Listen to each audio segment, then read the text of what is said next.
Sebenarnya belajar programming itu bukan suatu hal yang bisa dikatakan sangat sulit gitu ya. Tapi apa sih yang sebenarnya membuat itu menjadi sulit adalah pertama karena kita tidak mengerti sebenarnya apa sih konsep dari programming itu gitu. Nah, untuk menjadi seorang programmer gitu atau mengerti programming aja gitu ya, nggak harus jadi programmer gitu ya. Yang perlu kita lakukan adalah kita memahami konsepnya gitu. Dengan kita memahami konsepnya, ini kita akan membuat kita lebih kuat gitu ya. Apalagi di dunia programming ini, kalau teman-teman lihat ya, tren bahasa pemrograman itu banyak banget berubah gitu ya. Apalagi teknologinya juga banyak banget berubah dan sekarang kan yang lagi tren AI gitu ya. Tapi kalau kita punya fundamentalnya atau konsepnya, ini akan buat kita bisa survive di masa-masa yang datang gitu. Kita hanya perlu belajar tools-nya, bagaimana sih pendekatan dari tools-nya. Yang kedua yaitu kita harus banyak latihan gitu. Kenapa? Karena, programming ini sebenarnya yang kita pengen ujungnya adalah kita pengen transformasi nih dari suatu hal yang konvensional atau yang biasanya itu kita lakukan di dunia sehari-hari, itu berubah menjadi suatu hal yang dapat digitalisasi. Menjadi misalnya contoh umumnya adalah online gitu ya. Misalnya yang sebelumnya kita belanja itu harus ke pasar atau ke mall atau yang lainnya, sekarang berubah nih kita bisa belanja itu dari rumah aja, nggak perlu kemana-mana gitu. Nah, eee, konsep-konsep itu bisa kita lakukan dengan cara kita melakukan banyak case study gitu, sampai akhirnya kita dapat nih, oh ternyata pattern yang cocok untuk hal ini atau, metode yang cocok untuk kita bisa lakukan ini adalah seperti ini dan seperti itu, gitu. Jadi, 2 hal ini sebenarnya yang missing kadang ya, makanya orang itu menganggap kadang programming ini sulit gitu, dan banyak banget gitu. Bukan banyak banget ya, tapi banyak juga gitu ya, orang yang, dia belajar programming gitu, tapi ujung-ujungnya di tengah jalan dia berhenti. Kenapa? Karena dia merasa, I'm not capable gitu. Padahal, enggak seperti itu, mungkin dia memang perlu belajar lagi aja gitu, belajar lagi. Dan seperti biasa ya tentu orang-orang itu punya tingkat pemahaman yang berbeda-beda, mungkin ada yang perlu diulang 2 kali, 3 kali, mungkin ada yang 1 kali gitu. Tapi, ingat lagi kita harus memang ini ya, berusaha terus supaya kita bisa dapat mengertinya. Nah, ini ada satu quotes gitu ya, dari siapa sih nggak tahu ya, Steve Jobs gitu. Jadi dia ngomong nih, "Everybody in this country should learn to program a computer because it teach you how to think." Nah, jadi gitu ya, eee, kalau di sini seakan-akan dia bilang wajib banget nih belajar gitu ya. Dan kalau misalnya aku pribadi bilang wajib, ya enggak juga gitu. Tapi itu nih kita garis bawahi, because it teach you how to think. Nah, apa yang sebenarnya pengen di-achieve dari kita belajar computer science atau misalnya kita, belajar programming gitu adalah itu bagian part itu, teach you how to think. Gimana enggak gitu ya. Jadi, tadi ya aku kasih analogi yang sangat sederhana dari yang konvensional kita ubah jadi sesuatu hal yang digital gitu. Nah, waktu kita ingin ubah dia itu menjadi sesuatu hal yang digital, kita itu harus kasih instruction ke komputer gitu. Komputer ini adalah benda yang bodoh gitu. Benda yang bodoh dalam arti kata dia itu nggak bisa melakukan apa-apa tanpa instruksi kita gitu. Tapi, ketika kita memberi instruksi, dia itu punya limitasi gitu. Misalnya ketika kita bilang ya sama komputer, "Hei komputer, tolong ambilkan aku apel," gitu. Maka komputer bisa melakukan berbagai variasi ya. Dia bisa mengambilkan 1 apel, dia bisa mengambilkan 2 apel, atau dia mengambilkan apel yang sudah hampir busuk, atau dia ambil apel yang ukurannya kecil banget. Nah, itu semua statement tadi valid gitu, yang mana, kita meminta si komputer untuk mengambilkan sebuah apel, bukan sebuah, mengambilkan apel. Nah, ketika kita ngomong nih sama komputer atau kita belajar, programming, kita itu harus membuat instruction yang presisi gitu. Jadi kita harus membuat instruction yang jelas dan semuanya, sistematis gitu. Sehingga kita itu akan belajar banyak nih ketika kita belajar programming. Paling intinya adalah kita bisa membuat, membuat pemecahan masalah dengan urutan instruksi-instruksi dan itu harus berjalan dengan sistematis. Jadi pola pikir kita ini akan sistematis, nggak akan lagi ada, oh misalnya kita ngerjain A, habis itu langsung jump aja ke C gitu. Nggak gitu, tapi kita akan belajar bagaimana sih kita membuat sebuah cara berpikir sistematis gitu. Makanya dia sangat merekomendasikan nih untuk belajar programming ya, karena ini akan mengajari kita nih bagaimana sih sebenarnya cara berpikir yang baik gitu. Tapi bukan ini satu-satunya ya metode berpikir, ini banyak metodenya. Oke, di sini aku bakal jelasin apa sih sebenarnya kelas-kelas yang ada di computer science yang ada di Wardaya. Namaku Kevin. Di sini aku sebagai tim IT-nya di Wardaya sekaligus koordinator di kelas computer science. Oke, nah sebelum kita masuk mungkin aku jelasin singkat aja computer science itu apa gitu ya. Jadi computer science ini ya sesuai definisi ya, dia itu ilmu yang mempelajari tentang komputer dan sistem komputasi gitu. Mungkin kalau misalnya kita pengen buat definisi lebih rinci lagi, kita bisa lihat ini komputer ini kalau kita lihat dia itu punya dua aspek ya. Ada aspek hardware yaitu perangkat keras, misalnya ada CPU, keyboard, monitor dan lain-lain. Ada juga aspek yaitu software, yaitu adalah sistemnya sendiri gitu.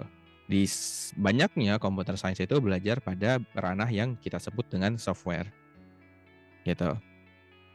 Itu ya computer science. Nah, ilmu apa aja sih yang dipelajari di sana? Banyak banget ya. Dan kalau kita lihat sekarang ilmu ini lagi dari beberapa tahun ke belakang ya, ini hot dan masih hot banget gitu ya untuk ke depannya. Gitu, karena di semua lini, di semua bidang itu pakai hal ini gitu. Menggunakan hal ini supaya mengikuti perkembangan zaman ya tentunya. Oke, apa sih manfaatnya belajar? Tadi mungkin aku udah jelasin juga ya singkat. Intinya adalah membuat kita tahu nih bagaimana sih cara berpikir. Ya tentu dengan kita mengerjakan nanti study case kita tuh akan meningkatkan logik gitu ya. Jadi logik kita tuh akan bermain. Ketika kita belajar computer science, nah nanti kita akan ketemu banyak banget study case gitu. Study case itu bukan bentuknya bisa jadi suatu hal yang sangat real gitu. Bisa jadi hanya simplifikasi dari sebenarnya ada masalah besar nih, kita ambil beberapa partnya aja gitu. Tapi at least dari situ kita akan mendapatkan ternyata ketika kita menyelesaikan suatu masalah, step yang harus dilakukan itu A, kemudian B, kemudian C. Jika C tidak terlaksana, apa yang harus dilakukan? Nah, itu kita harus buat tuh. Sehingga logik kita akan makin terasa gitu. Sama juga nih, ketika kita belajar computer science, otomatis tingkat kemampuan problem solving kita itu akan lebih tinggi gitu. Karena kita akan banyak banget ketemu dengan masalah gitu. Masalah yang kita lakukan dan kita akan mencari nih gimana cara nge-solve-nya. Aku punya masalah ini. Oke, aku coba rumusin dulu masalahnya. Ternyata masalahnya harus diselesaikan dengan 3 cara gitu. 3 step bukan 3 cara. Step pertama aku lakukan ini, step kedua aku lakukan itu gitu, dan step ketiga berarti tinggal final gitu ya. Dan ketika kita belajar computer science, creativity juga akan meningkat gitu. Kenapa? Karena ketika kita ketemu suatu masalah, umumnya itu masalah itu tidak hanya dapat diselesaikan dengan satu cara gitu. Itu ya, sama dengan kayak istilah apa sih?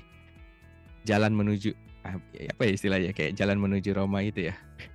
Ya intinya kalau kita pengen ke Roma tuh banyak banget ya jalannya gitu.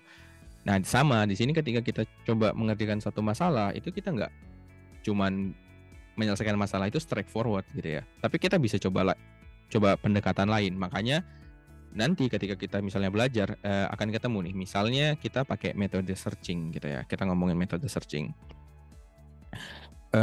Misalnya kita punya list nama gitu ya. List nama seseorang. Kita pengen cari dong nama Kevin itu ada di halaman berapa misalnya. Tekniknya tuh bisa beragam macam gitu. Misalnya nanti kalian akan pelajarin apa itu yang namanya bubbles binary search gitu. Itu bisa. Bisa juga misalnya tekniknya kayaknya kita short dulu terus nanti kita ambil aja gitu. Itu juga bisa. Atau kita bisa pakai metode divide and conquer untuk dapetin bagian mana sih sebenarnya ininya ya, bagi si nama Kevin itu ada di halaman berapa. Itu bisa banyak banget sebenarnya teknik-teknik yang bisa kita dapat dengan melihat berbagai perspektif lain. Yang intinya ketika kita punya satu masalah, kita tuh nggak hanya bisa menyelesaikan masalah itu dengan satu cara ya. Banyak banget cara yang bisa dilakukan.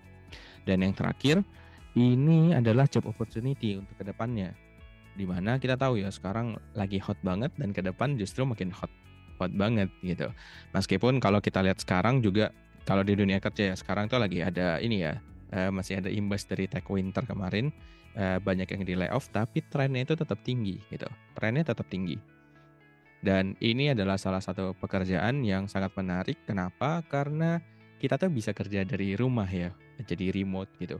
Kan kita punya kantor misalnya di US gitu, tapi kita bisa kerja dari Indonesia. Itu bagus banget gitu. Kan banyak ya orang yang bercita-cita, aku pengen banget nih kerja dari rumah tapi kantornya di US gitu.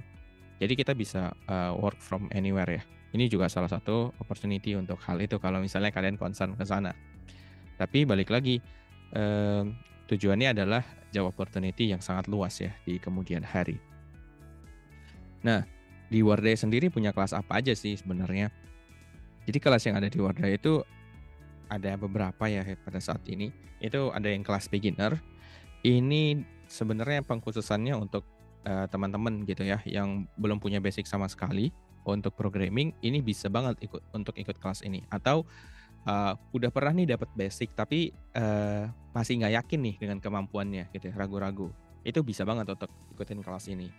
Apa yang akan dipelajari, kita bakal start dari belajar computational thinking. Ini untuk belajar sebenarnya gimana sih si komputer itu melakukan pemrosesan gitu. Gimana sih cara kerja si komputer itu, kita akan belajar di situ. Kemudian tentu kita akan belajar basic-basic dari programming ya. Misalnya apa itu variabel, apa itu function, apa itu conditional dan lain-lainnya. Nah, adapun yang akan kita pelajari itu seputar lingkup utamanya ya. Itu kita akan belajar pakai Scratch dulu. Kenapa pakai Scratch? Ini lebih mudah tergambarkan ya. Mungkin beberapa dari kita tuh suka yang ada visualnya. Dan dengan pakai Scratch, kita dapat visualnya dan kita bisa lebih memahami bagaimana sih sebenarnya block programming gitu. Jadi kita akan coba buat sebuah program itu pakai block by block gitu. Kita bisa buat pakai itu. Nah, kemudian yang paling utama kita akan belajar dari pakai bahasa pemrograman Python gitu. Ingat, di sini itu Python itu hanya sebagai tools gitu. Yang akan kita pelajari secara khusus adalah konsep dari programming sendiri ya, computer science. Kenapa demikian? Karena nanti ketika misalnya kita terjun ke dunia industri gitu ya, kita itu akan ketemu dengan masalah. Masalahnya itu adalah bisa jadi ketika kita kerja nanti kita nggak pakai bahasa pemrograman yang namanya Python. Atau kalau kita tarik mundur lagi misalnya sebelum industri gitu ya, kuliah. Bisa jadi ketika kalian belajar nanti kaliannya nggak pakai Python tapi disuruhnya pakai JavaScript gitu. Bisa jadi kalian nanti disuruhnya pakai C++, bisa jadi banget gitu. Tapi yang akan ditekankan pada kelas-kelas yang ada di Wardaya adalah konsep pemahamannya gitu. Adapun Python itu sebagai tools-nya aja. Kenapa demikian? Karena secara umum semua bahasa pemrograman itu punya root yang sama gitu ya. Root-nya sama gitu. Artinya dari konsep sampai implementasi kurang lebih mirip sih gitu. Paling bedanya ya kalau misalnya di Python ketika pakai conditional Python pakai titik 2, kalau di JavaScript sama C++ itu pakai kurung kurawal. Ya itu hanya fine tuning aja sih gitu. Sama kayak misalnya kita belajar nih, aku belajar bawa mobil gitu ya, pakai mobil Innova. Terus besoknya aku udah bisa nih aku bawa mobil Innova. Besoknya aku disuruh nih, tolong dong bawa mobil Fortuner gitu. Apa yang akan terjadi? Ya aku tetap bisa bawa mobil Fortuner gitu. Paling ya penyesuaian aja gitu ya, penyesuaian aja. Gitu. Jadi itu yang akan kita tekankan di kelas-kelas yang ada di computer science di Wardah ya. Kita akan fokus untuk belajar konsepnya. Adapun bahasan pemrograman secara khusus itu cuma tools ya gitu. Nah, kapan nih Jod kelasnya? Kelasnya itu kita setiap Rabu di jam 7 sampai setengah 9 gitu. Yang paling penting gimana nih sih cara masuknya? sebenarnya gampang, cukup daftar gitu ya. Terus nanti kalian akan diminta untuk ngerjain tes masuk. Kalau sebenarnya tes masuknya itu bukan sebagai syarat wajib lah ya, itu cuman placement test saja gitu ya. Cuman pengen ngetahui sebenarnya tingkat pemahaman kalian terhadap, computer science itu sampai sejauh apa, dan soal tesnya juga di bagian ini itu seputar ada matematikanya sama ya ada programming sedikit ya, ada programming sedikit. Di sini itu intinya cuman pengen ngetahui aja nih, sampai mana sih batasan, pemahaman kalian gitu, biar nanti bisa disesuaikan dengan di kelas gitu. Oke, kemudian ada juga nih kelas ada beginner, tentu ada intermediate ya. Nah, di intermediate ini kita akan belajar tingkat lanjutannya nih dari, beginner. Jadi misalnya tadi di beginner kita belajar konsep-konsep pemrograman secara umum gitu ya, secara umum dan dasar-dasarnya, di sini kita akan belajar lebih kompleks lagi. Misalnya kita akan belajar nih bagaimana sih pemanfaatan teknologi yang ada saat ini. Misalnya tadi aku kasih contoh ya, misalnya pengen cari nama Kevin, itu ada di halaman berapa gitu. Maka di sini kita akan belajar nih teknik yang tadi namanya searching algorithm gitu. Di sini kita akan pelajarin dan bedah-bedah gitu ya. Misalnya teknik A, teknik B, teknik C, teknik D gitu. Dan kita akan harus bisa nih memahami nanti kapan teknik A digunakan, kapan teknik B digunakan, dan kapan teknik C digunakan gitu. Dan di dunia nyata pun hal itu sebenarnya digunakan gitu ya. Misalnya kayak sekarang kalau kalian punya daftar kontak di HP gitu ya, di HP kan ketika kita searching sesuatu itu relatif cepat gitu ya. Sebenarnya itu gara-gara menggunakan metode yang namanya salah satunya itu ada namanya teknik binary search gitu. Nah, di sini kita coba akan belajar itu dan menelaah kenapa sih bisa lebih cepat dibandingkan dengan kita searching secara biasa gitu. Dan bagaimana hal di belakangnya itu akan kita pelajari. Nah, kelasnya itu ini hari Jumat, jamnya sama ya jam 7 sampai 20.30. Syarat masuknya nih ada 2 cara untuk masuk. Pertama lulus dari kelas Computer Science Beginner, yang kedua itu lulus tes masuk. Jadi kalau misalnya ada yang mau daftar tapi belum pernah ikut Computer Science Beginner, pengen langsung jam ke intermediate, itu bisa banget gitu. Tapi syaratnya harus lulus tes masuknya. Kalau ini memang harus lulus tes masuk ya, gitu. Oke, kemudian ada web development. Di sini kita akan belajar lebih jauh bagaimana membangun sebuah website gitu ya. Itu bahasa simpelnya ya. Bagaimana membangun sebuah website dan bagaimana sih sebenarnya internet itu bekerja di belakangnya gitu. Kita bakal belajar dari yang paling fundamental itu HTML, CSS, JS, kemudian kita akan belajar tren ya, yang sedang tren itu misalnya library gitu, library React, Node, terus kita akan belajar SQL sedikit. Tentu di setiap kelas itu akan ada project sebagai nanti bukti dan portofolio teman-teman semua nih, bahwa kalian sudah menyelesaikan kelas ini. Nah, ini jadwalnya belum ada karena kelas ini mungkin tidak dibuka ya untuk semester ini, kecuali nanti tiba-tiba ada peminat yang banyak banget tuh, baru mungkin kita akan coba diskusikan untuk dibukakan kelas ini, gitu. Nah, syarat untuk masuk kelas ini itu lulus intermediate atau lulus tes masuk, gitu. Dan terakhir itu kita punya kelas data science ya dan artificial intelligence. Di sini kita akan belajar dasar-dasar dari data science, kemudian kita akan belajar mengenai bagaimana kita memvisualisasikan suatu data, itu kita akan pelajari di sini. Misalnya kita dikasih data, bagaimana sih kita bisa membuat dia menjadi sebuah data visual, sehingga orang-orang lain yang bisa melihat itu langsung mengerti nih, oh maksudnya itu seperti ini, gitu. Kenapa hal ini dibutuhkan? Karena tentu kan nanti ketika misalnya kita nih jadi data analis gitu ya.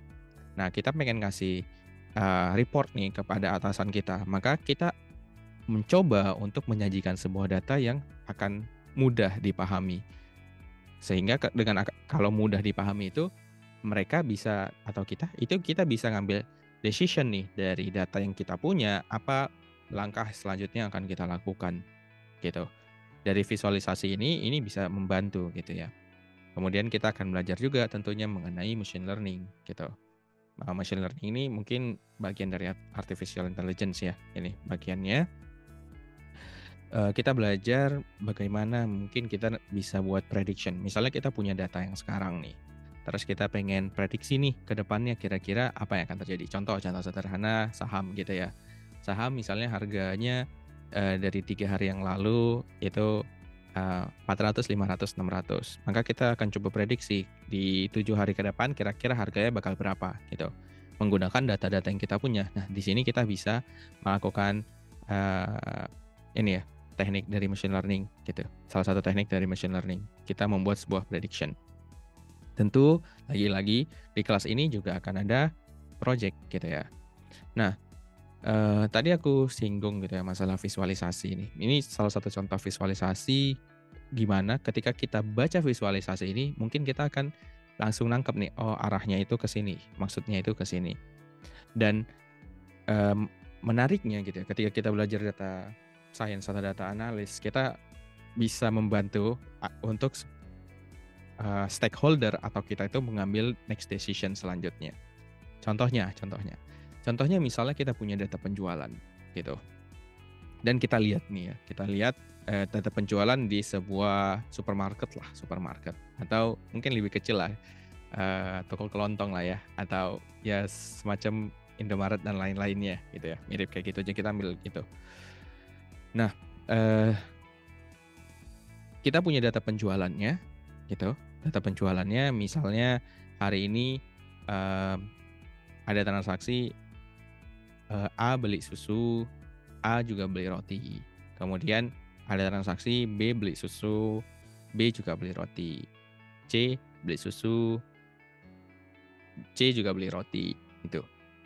Nah, misalnya dari 2 data simpel itu, ternyata kita lihat nih polanya, bahwa, ketika seseorang beli susu, maka dia akan membeli roti, gitu. Dari sini, kita nih bisa membuat, analisis gitu ya, atau membuat decision. Misalnya apa decision yang akan kita ambil gitu. Decision-nya misalnya, posisi susu dan roti. Gimana kalau misalnya posisinya itu akan kita buat berdekatan. Kenapa? Karena mereka itu ketika beli susu pasti ngambil roti gitu. Jadi kita buat berdekatan aja supaya customer itu jadi mudah ngambilnya gitu. Jadi, di sebelah susunan susu, sebelahnya itu roti gitu.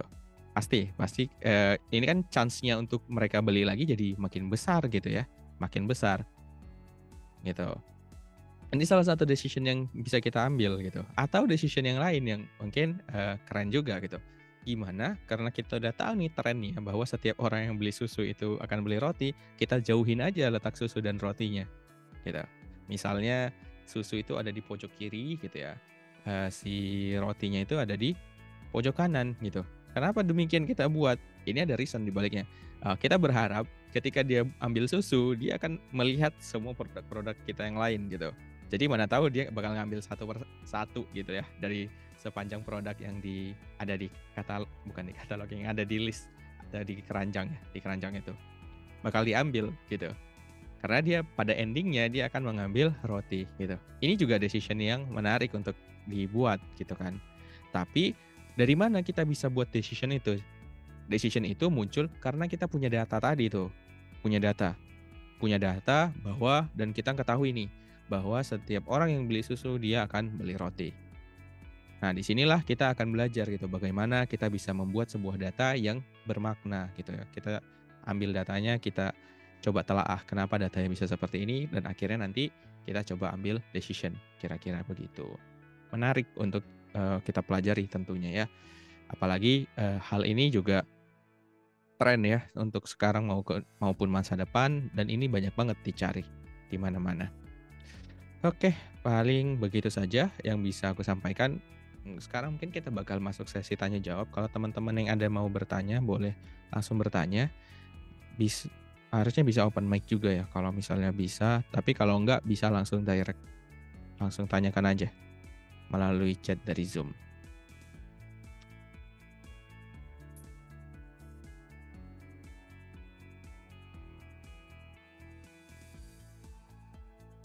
Oke, ada yang ingin bertanya?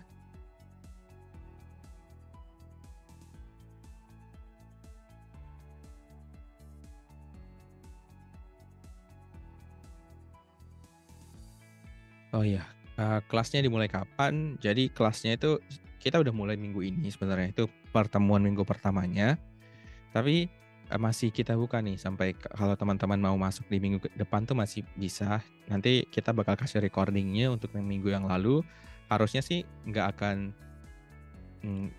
telat gitu ya, karena minggu pertama itu minggu untuk introduction, apa yang akan kita pelajari dan, sedikit pembahasan materi sedikit lah gitu.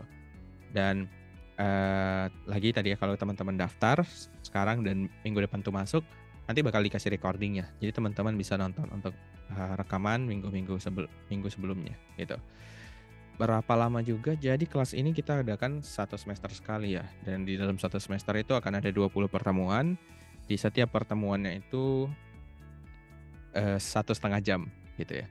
Biayanya, terus kemudian biaya, bertanya biaya, untuk biaya pertama untuk tes masuk ya, tes masuk kita 30.000 untuk tes masuknya.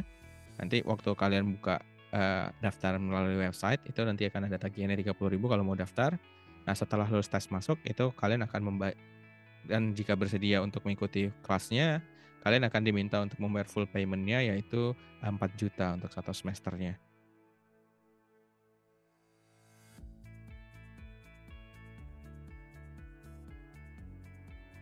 Oke, ada lagi yang ingin bertanya?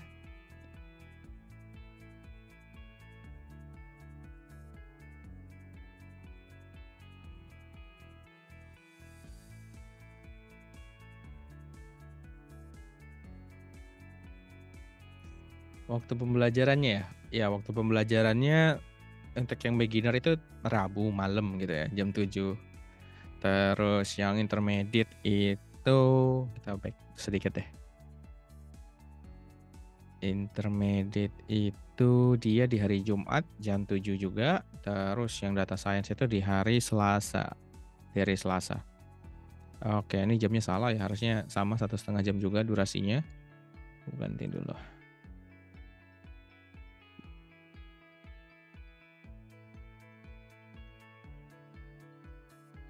Oke. Oke, nah, ya ini mungkin teman-teman kalau misalnya mungkin masih ragu nih kan mau ikut atau enggak, atau pengen tanya-tanya dulu nih, bisa banget nih langsung chat aja ke nomorku,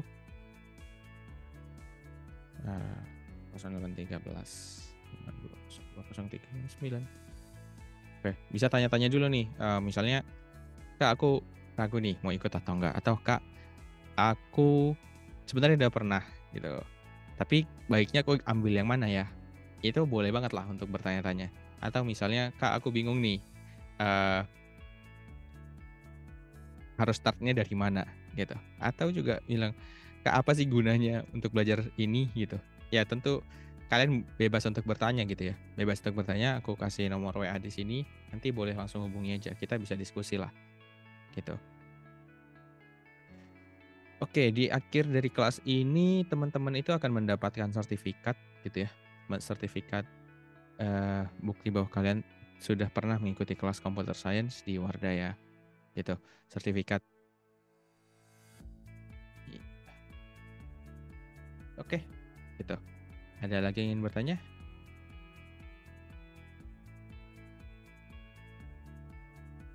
Oke, kalau nggak ada, mungkin kita cukupkan sampai di sini karena memang waktunya sudah habis juga ya teman-teman.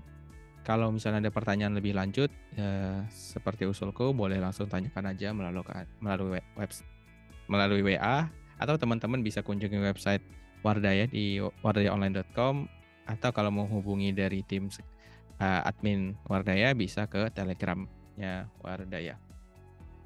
Mungkin itu saja yang bisa aku sampaikan. Terima kasih teman-teman atas kehadirannya. Selamat sore, selamat beristirahat, dan sampai jumpa di kelas-kelas Computer Science Wardaya. Selamat sore semuanya.